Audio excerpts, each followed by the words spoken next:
Good morning students. चलते हैं class 7 subject SST lesson 10 part 2। 18वीं शताब्दी में नए राजनीतिक गठन। इससे पहले वाले पार्ट में हम ये जान चुके हैं कि किस तरीके से अलग अलग समुदाय के लोगों ने अपने साम्राज्य की स्थापना के लिए किस तरीके से लोगों का शोषण किया और किस तरीके से अपने आप को लोगों के सामने उजागर किया। तो अब चलते हैं हम पार्ट 2 में, जिसमें हम जानेंगे कि जागीरदारी की प्रथा। जागीरदारी की प्रथा के अंदर राजा एक समूह को संगठित कर दिया करता था और उसके तहत क्या करता था, वो लोगों से कर लेते थे अपने प्रभुत्व को स्थापित करने के लिए। तो इस जागीरदारी के विषय में हम पढ़ेंगे कि अवध और बंगाल के नवाबों ने जागीरदारी प्रथा को हटाने की कोशिश क्यों की। अवध और बंगाल के नवाबों ने निम्नलिखित कारणों से जागीरदारी की प्रथा को हटाने की कोशिश की। उन्होंने मुगलों द्वारा नियुक्त जागीरदारों को हटाकर उनके स्थान पर अपने निष्ठावान सेवकों को नियुक्त किया। यानी कहने का भाव यह है कि जो मुगलों या अवध के लोगों ने अपने जागीरदार लगा रखे थे वो बहुत ही भ्रष्टाचारी थे, लोगों का अधिक शोषण किया करते थे। वो अपने कर को भी, यानी जितना भी कर वो लोगों से लेते थे वो सभी वो राज लोगों के लिए और कुछ अपने लिए बचा लेते थे। वो बहुत ज्यादा भ्रष्टाचारी थे। तो उन्होंने क्या किया, उन्होंने उन जागीरदारों को हटाकर अपने नए निष्ठावान जो लोगों के बारे में भी सोचते हों उन जागीरदारों को नियुक्त किया। वे अपने शासन पर मुगल साम्राज्य के प्रभाव को खत्म करना चाहते थे। यानी अब अवध और बंगाल के जो नवाब थे उन्होंने मुगलों के जो आधिपत्य, जो शासन लोगों के ऊपर था, उन शासन से मुक्त कराने के लिए उन्होंने उन जागीरदारों को हटाने की कोशिश की। वे राजस्व का पूर्ण निर्धारण करना चाहते थे। यानी राजस्व से जो भी पैसा, जो भी कर लिया जाता था वो सब राजकोष में जमा होता था। वो उस कर को अब अपने लिए यूज करना चाहते थे। उनको जागीरदारों में बांटने की बजाय, लोगों में बांटने की बजाय राज्य के कार्यों में लगाना चाहते थे। नेक्स्ट है, वे सरकारी खजाने में जमा करवाए जाने वाले राजस्व में जागीरदारों द्वारा की जाने वाली बेईमानी को रोकना चाहते थे। कर जमा करवाते वक्त जो जागीरदार मुगल साम्राज्य में स्थापित कर रखे थे वो सभी भ्रष्टाचारी थे, बेईमान थे। उन सभी की बेईमानी और भ्रष्टाचारी को रोकने के लिए उन्होंने अवध और बंगाल के नवाबों ने वहां पर जागीरदारी को खत्म कर दिया। नेक्स्ट आता है सिखों का गठन। यानी सिख समुदाय का गठन किस तरीके से हुआ और उससे क्या बेनिफिट हुआ। 18वीं शताब्दी में सिखों के संगठित होने के प्रमुख कारण थे कि निम्नलिखित कारण थे। नंबर 1, 1699 ईस्वी में गुरु गोविंद सिंह जी ने खालसा पंथ की स्थापना की और सिखों का एक शक्तिशाली संगठन खड़ा कर दिया। 1708 ईस्वी में गुरु गोविंद सिंह जी ने ज्योति जोत समाने के बाद बंदा बहादुर के नेतृत्व में खालसा ने मुगल सत्ता के खिलाफ विद्रोह किए।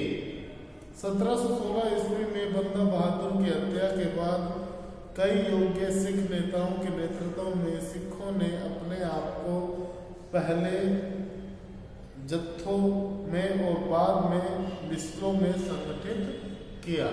यानी बंदा बहादुर के बाद कोई ऐसा नेता सामने नहीं आया जो सिखों को संगठित रख सके, इसलिए उन्होंने अलग अलग समुदायों में पहले जत्थों में और फिर बाद में मिसलों में अपने आप को संगठित किया। इसके बाद है खालसा ने 1765 ईस्वी में अपना सिक्का गढ़कर सार्वभौमिक शासन की घोषणा की। प्रसिद्ध सिख शासक महाराजा रणजीत सिंह ने विभिन्न सिख समूहों में एकता स्थापित करके 1799 ईस्वी में लाहौर को अपनी राजधानी बनाया और एक शक्तिशाली सिख राज्य का गठन किया। इसके बाद आता है मराठा शासक दक्कन के पार विस्तार क्यों करना चाहते हैं। दक्कन के पार से हमारा क्या तात्पर्य है। दक्कन के पठार में बहुत बहुमूल्य रत्न, बहुत फसलें, ये सभी अच्छी मात्रा में हुआ करती थी। तो वे मराठा राज्य को समृद्ध और शक्तिशाली बनाने के लिए दक्कन पार के क्षेत्रों पर नियंत्रण करना चाहते थे। वे दक्कन पार के विशाल खनिज भंडारों और उपजाऊ कृषि क्षेत्रों को हथियाना चाहते थे। मराठे दक्कन पार के राज्यों को जीतकर मराठा प्रभुसत्ता को स्वीकार करने के तरीके के रूप में उनसे भेंट की रकम वसूल करते थे। वे दक्कन के प्रदेशों में चौथ और सुरदेशमुखी लगाने तथा इनकी वसूली करने का अधिकार प्राप्त करना चाहते थे। नेक्स्ट आता है आसफ, यानी ये दक्कन के पार का आपको क्लियर हो गया होगा। नेक्स्ट आता है आसफ जहाँ ने अपनी स्थिति को मजबूत करने के लिए क्या क्या नीतियां अपनाई। आसफ शाह ने अपनी स्थिति को मजबूत करने के लिए निम्नलिखित नीतियां अपनाई। आसफ शाह अपने लिए कुशल सैनिकों तथा प्रशासकों को उत्तरी भारत में अपने साथ लाया था। उसने उनमें से कुछ को मनसबदार नियुक्त किया और जागीरें प्रदान की। इससे ये लोग दक्षिण भारत में नए अवसर प्राप्त करके बहुत खुश हुए। मुगल साम्राज्य का सेवक होने पर भी वह पूरी आज़ादी से शासन चलाता था। न तो वह दिल्ली से कोई निर्देश लेता था और न ही दिल्ली उसके कामकाज में कोई दखल करती थी। नेक्स्ट आता है हमारे में औरंगजेब। औरंगजेब के विषय में अगर हम जाने तो औरंगजेब 1707 ईस्वी में औरंगजेब की मृत्यु के पश्चात केंद्रीय सरकार की सत्ता का बहुत तेजी से पतन हुआ। इसके तुरंत बाद बंगाल, अवध, हैदराबाद, पंजाब, मैसूर और मराठा राज्यों का उदय हुआ। इनमें से कई राज्य तो बहुत ही शक्तिशाली हुए। औरंगजेब के उत्तराधिकारी, जिन्हें हम परवर्ती मुगल के नाम से जानते हैं, बहुत ही कमजोर और अयोग्य सिद्ध हुए।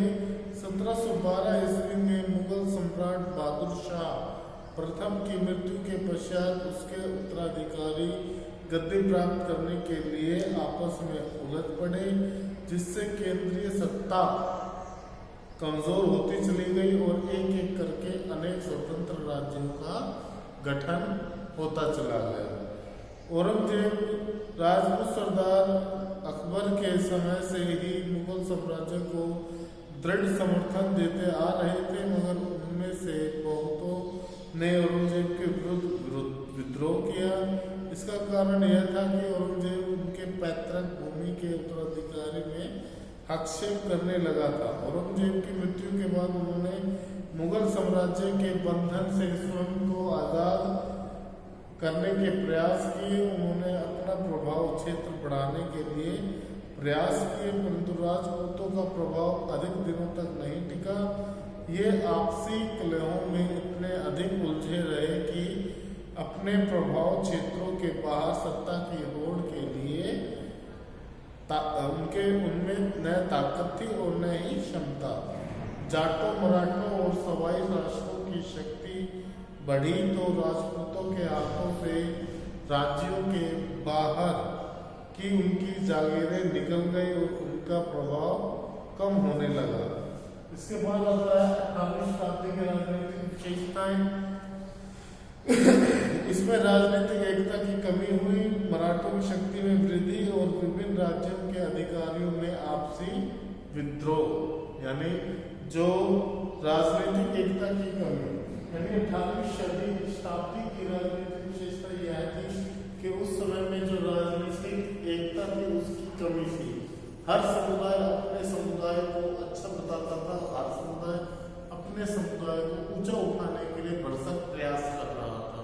तो इसमें वो एक दूसरे का सहयोग करने के बजाय सभी अपने समुदाय लड़ रहे थे। दूसरा है मराठों की शक्ति में वृद्धि। जहां सभी एक दूसरे से लड़ने में अपने साम्राज्य को आगे बढ़ाने में मशगूल थे, वहीं मराठे अपने आप को और अपने सैन्य शक्ति को बढ़ाने में निपुण थी और अपने साम्राज्य को बढ़ाती हुई चली गई। इसके बाद विभिन्न राज्यों के अधिकारियों में आपसी विरोध, यानी जो विभिन्न राज्य के उच्च अधिकारी थे वो आपस में अब अपनी सत्ता के लिए उनमें एक दूसरे में विरोध हो गया। यानी कहने का भाव यह है कि वो आपस में लड़ने झगड़ने लग गए। नेक्स्ट है मराठों की शासन व्यवस्था। उस समय में जो मराठे थे वो एक दूसरे के साथ मिलजुल कर नहीं रहते थे और एक दूसरे के कट्टर हो गए। तो उस समय में जो उनकी शासन व्यवस्था थी वो लोगों को अधिक, सैनिकों को अधिक मुहैया करवाते थे, जबकि अन्य को नहीं। यानी कहने का भाव यह है कि मराठों का राज्य 3 भागों स्वराज, मुल्क एक आधीन तथा अपरिभाषित मुगल राज्य का हिस्सा में विभाजित था। क्षेत्रों में चौथ वसूल किया जाता था, परंतु ये शिवाजी के सीधे शासन के अंतर्गत नहीं थे। शिवाजी अपने राज्य के राजा थे। राज कार्य में उनकी सहायता के लिए एक मंत्री परिषद की नियुक्ति की गई थी, जिसे अष्टप्रधान 8 मंत्री होने के कारण कहा जाता था। प्रत्येक मंत्री की सहायता के लिए 8 लिपिक होते थे।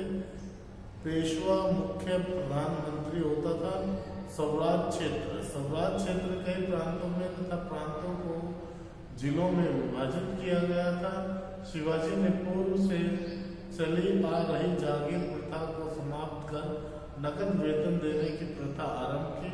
भू राजस्व एकत्रित करने का दायित्व सरकारी अधिकारियों का था। यह नकद ही वसूल किया जाता था। चौथ तथा सरदेशमुखी। मराठा राज्य की आय के 2 अन्य साधन थे, चौथ तथा सरदेशमुखी। शिवाजी के सीधे शासन से बाहर के क्षेत्रों से सुरक्षा देने के बदले चौथ भू राजस्व का 1/4 हिस्सा लिया जाता था। सरदेशमुखी राज्य की आय का एक अन्य साधन था, जो राज्य की आय का 10% होता था। यह कर इसलिए वसूल किया जाता था क्योंकि शिवाजी महाराष्ट्र के वंशानुगत सरदेशमुखी यानी मुखिया थे। इसके बाद आता है मिसिल। मिसिल कौन थे? मिसिल का क्या कार्य होता था, इसके विषय में अगर हम जाने तो मिसिल सिख सैनिकों की टुकड़ियों को मिसिल कहा जाता था। 18वीं शताब्दी में पंजाब में सिख सरदारों ने अपने छोटे छोटे स्वतंत्र राज्य स्थापित कर लिए, जिन्हें मिसिल का नाम दिया गया। इन मिसलों की कुल संख्या 12 थी।